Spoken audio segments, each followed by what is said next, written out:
Alright, ladies and gentlemen, this will be the conclusion of my lecture on our star.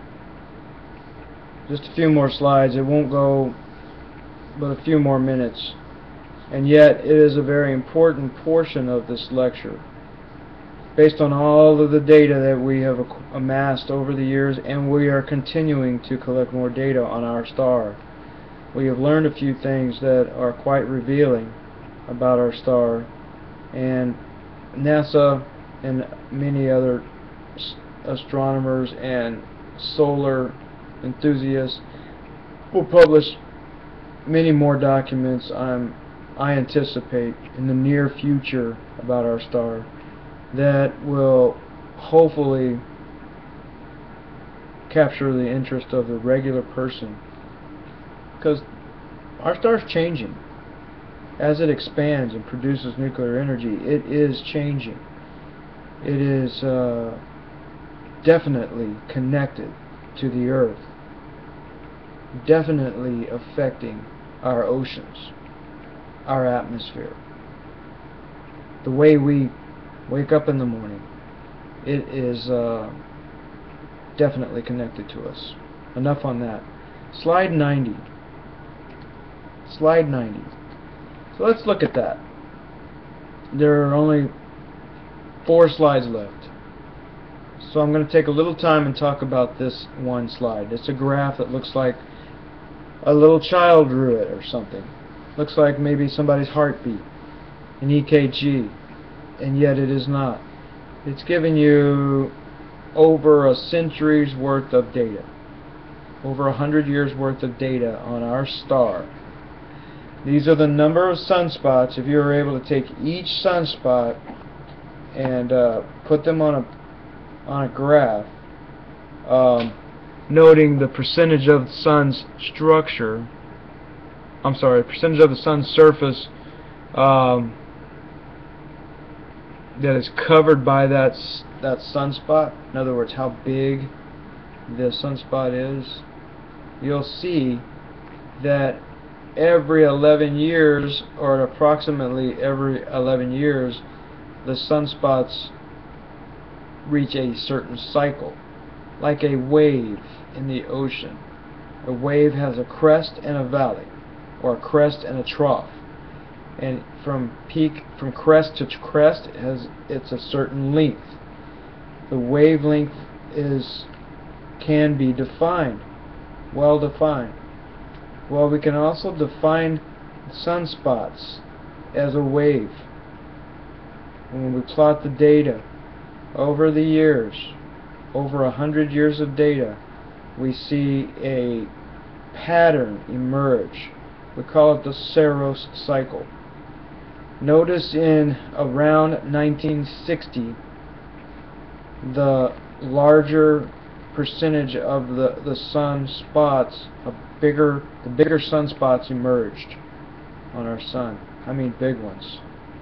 And notice from 1900, the peaks of the data continued to climb all the way to around 1960.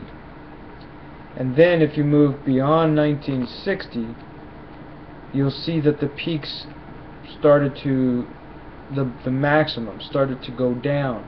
So within the Saros cycle, or the 11-year cycle, which each of those, there's several cycles in that graph, but on top of that you see a rising, say every 60 years or so. Okay. And perhaps what we're going to witness is the consensus, the community of experts, subject matter experts, expect a peak, a maximum event in the near future. Notice the data on this chart ends a little bit past the year 2000, and notice how the peaks are starting to rise. So it is believed that we're going to have a pretty high peak coming up soon. But it's not as high as they anticipated in 2012, December 21st, 2012, which was the scare, the movie, etc. Interesting though, don't you think? We can actually see a pattern in our star. And slide 91 shows you why that pattern exists. Because every 11 years or so, the star's rotation, over 11 years it twists and continues to twist. Notice what I was mentioning earlier is that the rotations are different at the equator versus at the poles, and it causes a twist. At the equator it's moving much faster, and that twist breaks down in about 11 years, every 11 years, and then the sun settles down, regroups in its rotation. It continues to rotate, but the field itself breaks down. The electromagnetic field breaks down, and at that time, that's when you get the maximum peaks of solar flares. Okay, so we're expecting a peak to occur again in the near future. So in this lecture, this portion of the lecture, we talked about the structure, construct of the sun, and how extremely active it is. We talked about the fact that the sun doesn't completely contain everything. It is not peaceful, and it does launch energy at an uneven rate. On occasion, it comes straight toward the Earth, which could be very, very bad for us. I'm going to take time right now to explain why that can be bad. What is an electromagnetic field? How does it affect us? How does it help us? How does it hurt us? What does it do? Well, we're not the only life forms on this planet. Whales, birds, other creatures on this earth use directional guidance that is built into their physical body. They know which way to go, bottom line. They don't need a map. The electromagnetic field guides them in the direction they need to take. Whales migrate, birds migrate, they know which way is south, they know which way is north. They just know. The electromagnetic field helps them. So they have a direct connection with our field. The sun's electromagnetic field, when it launches a solar flare toward the Earth, if it is intense enough, can break down not only the sun's electromagnetic field, but it can also break down the Earth's electromagnetic field if that solar flare comes in contact or intersects with the Earth. When the electromagnetic field breaks down, the birds do not know which way to go. The whales do not know which way to go. Okay? So that's the birds and the whales and other creatures. How about us? Well, first of all, sometimes I wake up in the morning and I don't know where I am, but say which way to go. And if my wife is in the car, I typically go the wrong way. It's just kind of I guess it's a manly nature to mess up. Anyway, getting back to on target here. We have satellites that are man-made satellites that orbit our planet. We have cars that we have to start up in the morning. We have electrical power plants, energy plants that generate electricity 24 hours a day, 7 days a week. All of these and more have engines that have a generator inside that engine that have a rotor. I'm getting kind of nerdy here, but the rotor is spinning. It has brushes.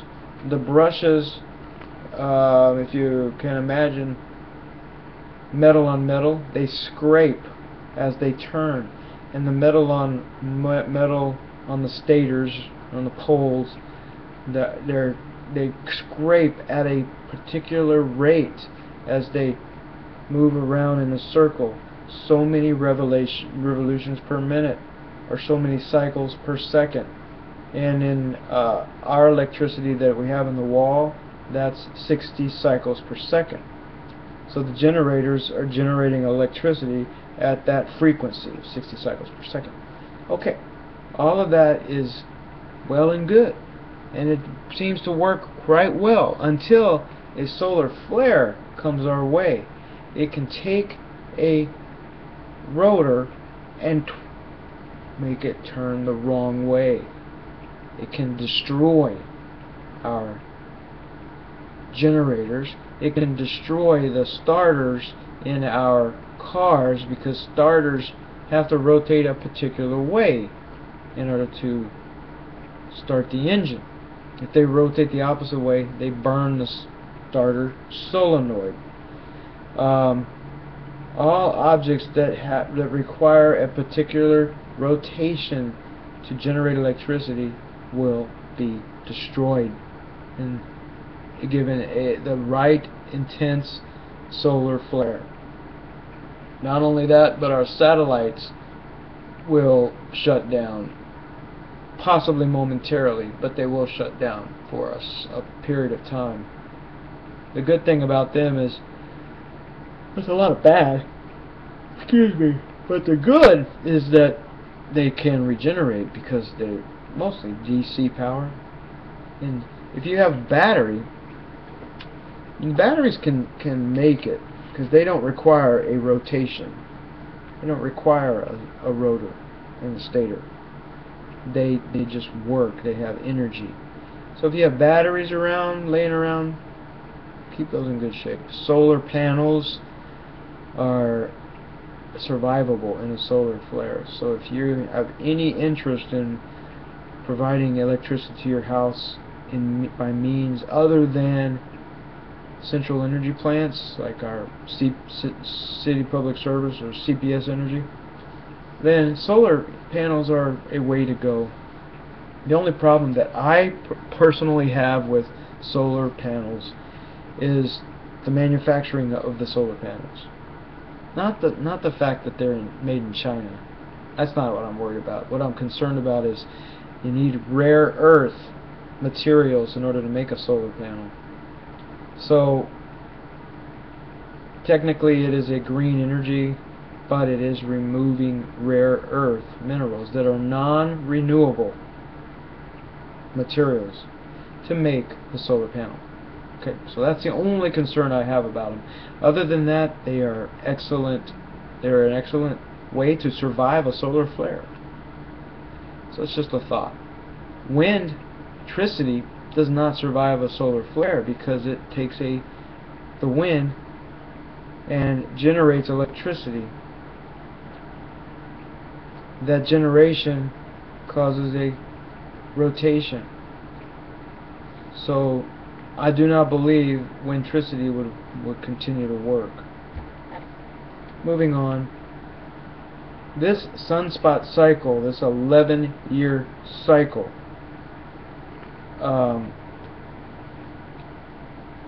seems to be very predictable, and yet, like I said, recently it is not as predictable as we would have liked it to be. It'd be great to have a coronal mass ejection and watch the evidence of the coronal mass ejection as long as it's being launched away from Earth. Alright. This concludes my lecture on our star. It is a very important chapter because it is the basis of how we understand and identify and discuss all stars in our universe. And going beyond that, not to infinity like I said, but pretty close to infinity. Next week we're going to get pretty close to infinity. This universe is an amazing location. Why we are blessed with the opportunity of witnessing, watching the wonders of our universe, it's beyond me. Why I even have the opportunity to enjoy the beauty. because I am extremely insignificant. You're more important than me. Anyway, it is a wonderful place we live in this universe, and we'll continue to discuss the universe of galaxies, planetary nebulas, the fate of the universe, dark matter, dark energy, not all in that order, but we're winding it up in this semester, and all of that I just discussed is going to be discussed in the next 3 weeks. Week 8, 9, and 10. Alright, I bid you adieu. Make sure you do your assignment, work on it. We will discuss it next week in more detail. Have a great week.